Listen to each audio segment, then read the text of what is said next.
So I've realized in making my Autumn Leaves video that it's going to be way too long and there's just too much stuff in there. So I guess I'll divide it up into a few different segments. So one thing I kind of overlooked was just a kind of a simple way of playing the left hand with just sevenths and thirds. Because in this particular song, you know, the melody is on the third a lot. So these sevenths work out pretty well. Because you need the root, the seventh, and the third to, be clear about what the chord actually is, right? Because if you just play that, it could be this, But with the melody up there, all you need is this because the melody is supplying that note. And same thing here. The third is up here. And then we're just going to the root and the third on the alternate chords here. All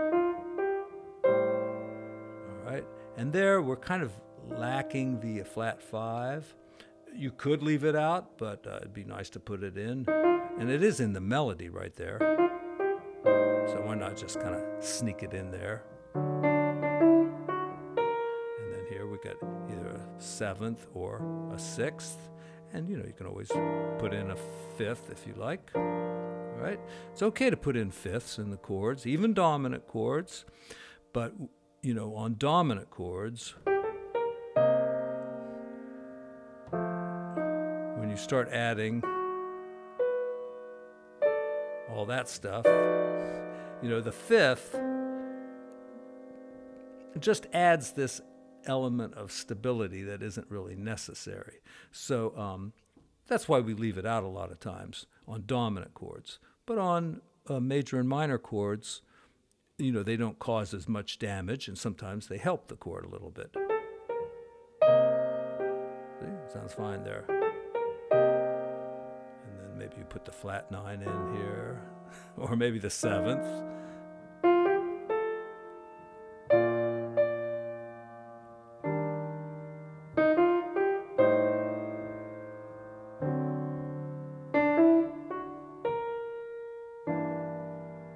All right, so it's starting to thicken out the chords a little bit. See right there, you don't have the third, so maybe you put it in. And there's the flat 5, so no need to add it here. As long as you're still on that C and you go here, you've got the whole chord. All right, that's the third, so all we need is that, and we could add the fifth.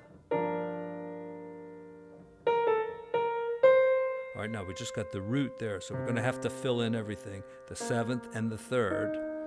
And we could put the 5 in, but it's not necessary. And now we're coming down to F7th. And sometimes, even if you don't have the third, if it's in a 2-5-1, did you miss the third? I didn't. So you just go to F7th.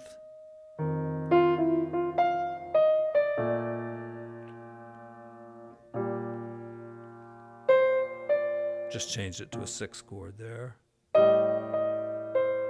And see, now we have the flat 5 and the third, so as long as the melody gets to them, in time, you don't really need to add anything.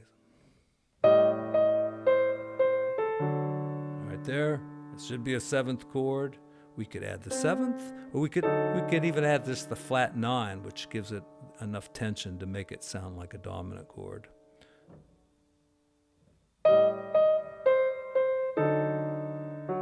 But I don't like it. How about we add the C in like that? And then here.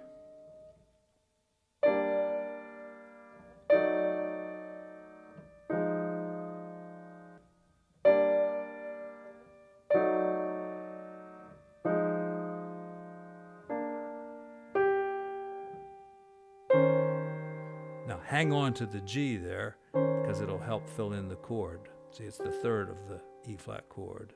All right, we have no third, so So we could add a flat 9, or the third, or both.